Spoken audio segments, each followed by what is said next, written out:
दोस्तों, हम रीजनिंग की बात कर रहे थे तो मैंने आपको बताया कि रीजनिंग एक ऐसा नॉलेज है जो गॉड गिफ्टेड है।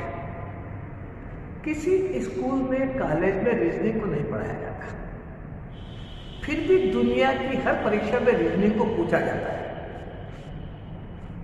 क्यों? क्योंकि रीजनिंग एक व्यक्ति की इंटेलिजेंसी को मापने का, देखने का, कैलकुलेट करने का सबसे अच्छा प्रामाणिक माना गया है, इसलिए रीजनिंग पूछते हैं। अब रीजनिंग क्या है? युवाओं की परिभाषा है किसी घटना के घटित होने पर उसके ज्ञान से निष्कर्ष पर पहुंचने को रीजनिंग कहते हैं। उसके निष्कर्ष पर पहुंचने के ज्ञान को रीजनिंग कहते हैं। आपके सामने एक साइकिल स्कूटर वाले का एक्सीडेंट हो गया, आपने देखा। अब आपको एक निष्कर्ष पर पहुंचना कि साइकिल वाले की गलती के स्कूटर वाले की गलती, और जो उस निष्कर्ष पर आपको ले जाता है उसे रीजनिंग कहते हैं। रीजनिंग गॉड गिफ्टेड है। छोटे से छोटा 1 माह का, 2 माह का बच्चा भी, उसके पास भी अपनी रीजनिंग होती है। 1 माह का बच्चा रो रहा, जोर जोर से रो रहा, दादी ने लिया, दादा ने लिया, पापा ने लिया, चाचा ने लिया, चाची ने लिया, वो चुप नहीं हुआ। उसकी माँ स्नान करने गई थी, माता जी आई, जैसे ही उस बच्चे को उसने हाथ में लिया, गोद में लिया, बच्चा चुप हो गया। क्यों? Reasoning God gifted. मैं आपको अभी रीजनिंग की और डिटेल बात बताऊंगा। पहले मैं आपको एक रीजनिंग के बारे में एक प्रश्न से बात करूंगा, एक प्रश्न से कि रीजनिंग में कैसे सोचा जाता है। बराबर? करेक्ट? चले। हाँ, रीजनिंग में कैसे सोचा जाता है? हम रीजनिंग में प्रकार की रीजनिंग होती है, वर्बल रीजनिंग और नॉन वर्बल रीजनिंग। ये डिटेल आपको बताऊंगा मैं, पर एक वर्बल रीजनिंग का एनोलॉजी का प्रश्न मैं आपके सामने करता हूं कि रीजनिंग विषय को कैसे सोचने को कहते हैं। नदी और समुद्र, हमको उम्र हो गई नदी और समुद्र के बारे में सुनते, पढ़ते, देखते, और आदमी के बारे में भी हमको पढ़ते, सुनते उम्र हो गई। अब प्रश्न ये है कि नदी और समुद्र में जो संबंध है, वह संबंध आदमी का किससे है? नदी और समुद्र में जो संबंध है, वह संबंध आदमी का किससे है? सभी अपना अपना उत्तर दीजिए, जो भी आपके हिसाब से आए। Please right your answer, please. नदी का समुद्र से जो संबंध है वह आदमी का किससे है? बराबर? सभी ने अपना उत्तर लिख लिया? ओके। अब मैं 5 पॉसिबल आंसर दे दूं आपको। ओके। जल,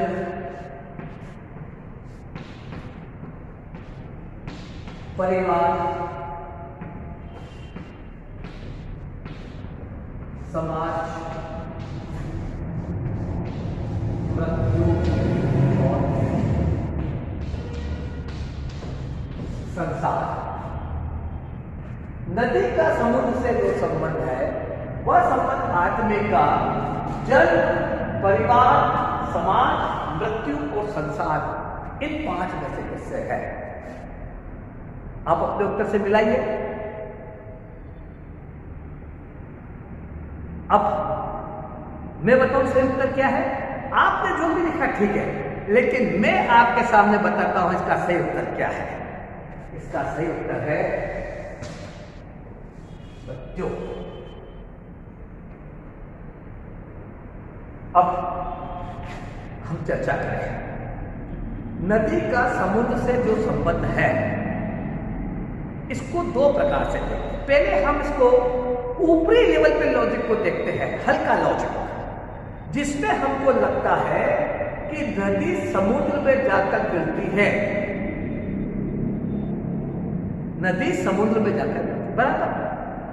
हमारा लॉजिक यही रुक गया तो हमें उत्तर लगता है परिवार या समाज। आदमी परिवार में मिलता है, आदमी समाज में मिलता है, लेकिन यह उत्तर अधूरा है। इसलिए कि नदी समुद्र में मिलती है, यह लॉजिक अधूरा है। इसके आगे एक लॉजिक और है। आप यहां तक सही है, बिल्कुल सही है। मांगीलाल का यह सोचना सही है कि नदी समुद्र में मिलती है, लेकिन मांगीलाल को एक कदम और आगे जाना पड़ेगा अपने लॉजिक को पूर्ण करने के लिए। उसी को रीजनिंग बोलते हैं। जो ऊपरी ऊपरी सोचता है उसको ज्ञान बोलते हैं। नदी समुद्र में मिलती है, इसको ज्ञान बोलते हैं, और जब आगे वाली लाइन आएगी इसको रीजनिंग बोलते हैं। नदी समुद्र में मिलकर अपने अस्तित्व को हमेशा के लिए समाप्त कर देती है। आप किसी समुद्र में मिलने वाली नदी को उस समुद्र में से वापस निकाल सकते हैं? निकाल सकते हैं?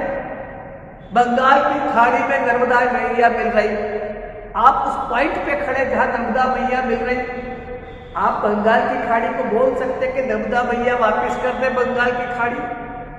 नहीं कह सकते।